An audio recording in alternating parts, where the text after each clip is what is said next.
So guys, this is your seventh practical where we will see the problem of a beam which will have one end fix, and at the another end we will allow to extend that in x direction. So this is your problem definition where we will use a beam. The idealization will be like that. We will create a two elements. One will have a 2 meter length and another will have a 3 meter length. And the Young modulus, here we have chosen a I of 4000. Let's consider it as a E. We will treat it as a steel element. So I will be a 20,000, which will be we used to take as usual. So let's start with this. So as it is a structural problem, we have to choose the preferences as per structural analysis. Click OK. Then we will choose a element type, which will be a beam. Choose the default option. Click OK.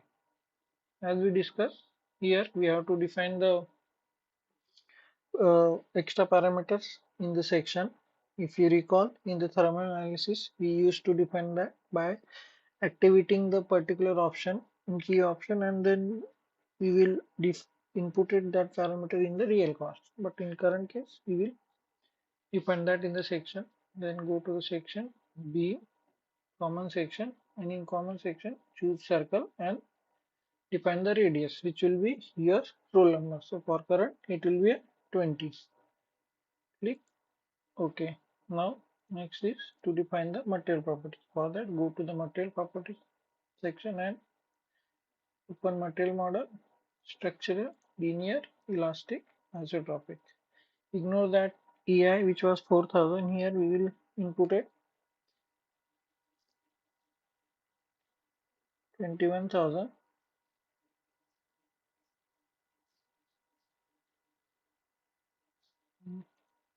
Presence ratio is 0.3.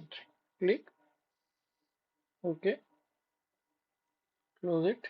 Now next task is to model. For that, go to create. First we will create a key point. First point will be 0 and second point will be 2. So this will be 2 meter. Here I will do something. As we are in a meter mode, I want to add a rule number, and what will be the 20. So it must be a very large, then 20. Go back. I want to modify one thing. It will define that 2 meter plus 0.2. Apply. Third will be 5. 3 plus 2. Okay. Here I have created the 2 point. What I was telling you that we have defined the beam 20, which will be much bigger. For that we have to update it. Go to the delete section and just simply delete it. Now create another one section, common section 1, and here choose 0.2. We have to convert that things. Here I am giving a 20 mm. That's why it is 0.2 meter. Or we can let's say it is a 20 centimeter, I guess, if I am doing the right conversion. So you have to input it as per your roll number. Click OK. So it's we have defined the beam section as 20 centimeter. So it will be as per your roll number. So we are good to go now. Again, go back to the modeling, create key points. You already created. Now create the lines from 1 to 2, 2 to 3. Click OK. Now we have created the key point. Next task is to mesh it. As there is no change in the material parameter, we will go with the default one. If intentionally I have defined that the first section will have different material parameter or the section, then in that case we have to go with the mesh attributes, which we did in your first assignment where in the step bar we have taken different material parameters. Now go to the size control, not size control, go to the mesh tool, simply click OK, and let's see 50 will be the elements. Here in our current case the loading is UDL. If it's a VDL, then in that case I will suggest you to mesh that first element as only one element so that we can apply the load properly. But in current case, as we are choosing a UDL, uniformly distributed load, we will not bother for it. Now call back and mesh it. Now we have meshed it. Now let's apply the boundary condition. And boundary condition are we have to fix this end. For that, go to displacement on key point. The left one we will fix. Click on degree of freedom. OK.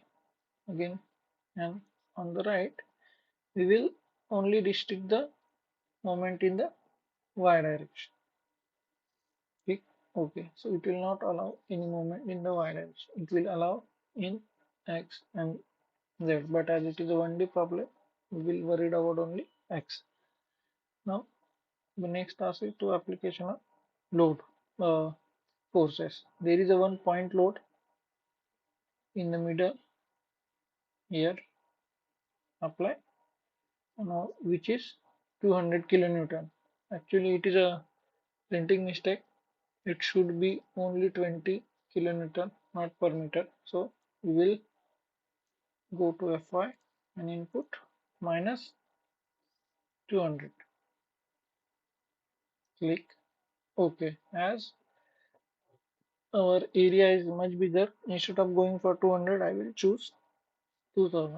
Click OK. Now next task is to apply load, and for that the UDL, which is nothing but a pressure. For that, go to pressure and on the B element.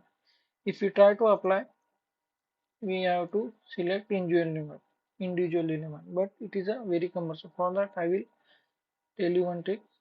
For timing, cancel it. Select, first go to the select entities lines from full. Click OK and choose this line element. Click OK and replot it. If we plot line, you will see that the only line element where we have to apply the pressure is now only visible. Now try to apply the pressure, and here we have to do one thing. Instead of choosing single, we have to click box. Then we will able to see the box, and by drawing a box we can select the all elements. Click OK. Now here apply the load pressure, which is 100, so it will be 1000.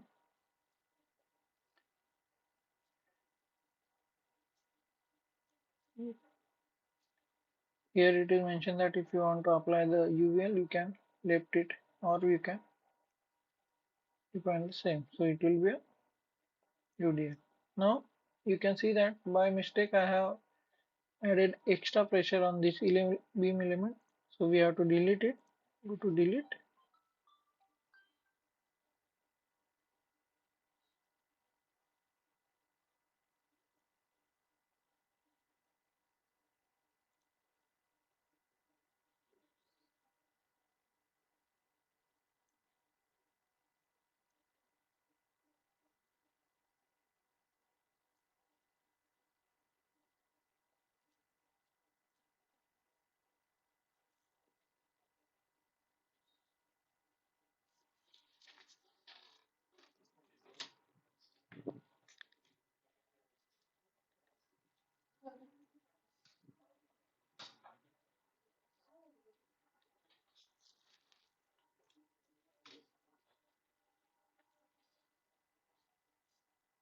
Here pressure on the element and pick that element properly and delete.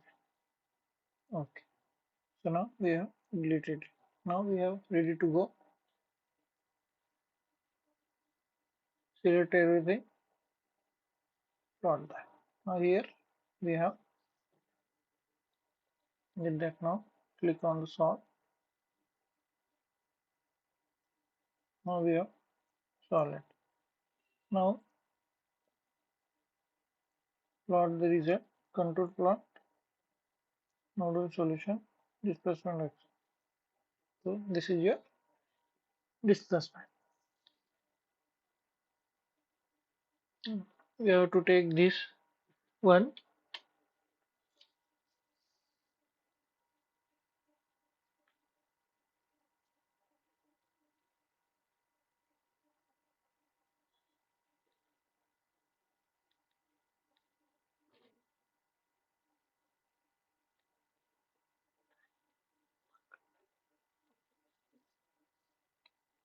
Now, as we did in your fourth assignment, we have to choose the last step for the type set and last. Enter. Now we have to plot the SFD BMD. For that, we have to define the element table. For that, go to element table, define table, add to if you want to get the reaction. For that, what we do, we get sequence and LS1 apply. And for getting the shear force diagram, we have to choose this option and input. These are the some overview. We have to define 6, 19, 3, 16, where 6 and 19 is for shear force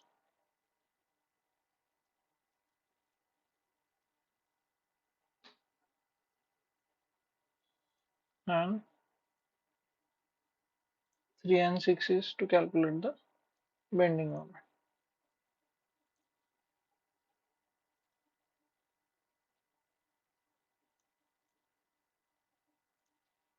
60. Click OK. Close it. Now to plot this result, go to the plot result, contour plot and line element. And here we have to choose the element table. First we will plot the shear force, and for that define section and the first and 19 as second. Click OK. As you click, you will get to know that how will be the your shear force diagram. If you recall, there is a UDL, that's why it is coming like this. And the next task is to plot the bending moment. For that, click OK. Now this is your bending moment. If you recall your sum, you will remember that where there is a UDL, there is a change in the bending moment, and which we can observe here. As in that portion, we have applied UDL. So these are the things which you need to print out. First is the contour plot, normal contour plot. This one. Then second is your SFD. For that, go to the line and choose this 6 and 19. Click OK. Third one is bending moment. Along with this, you have to list the key points. There I can get to know what you have defined. So this is your seventh assignment.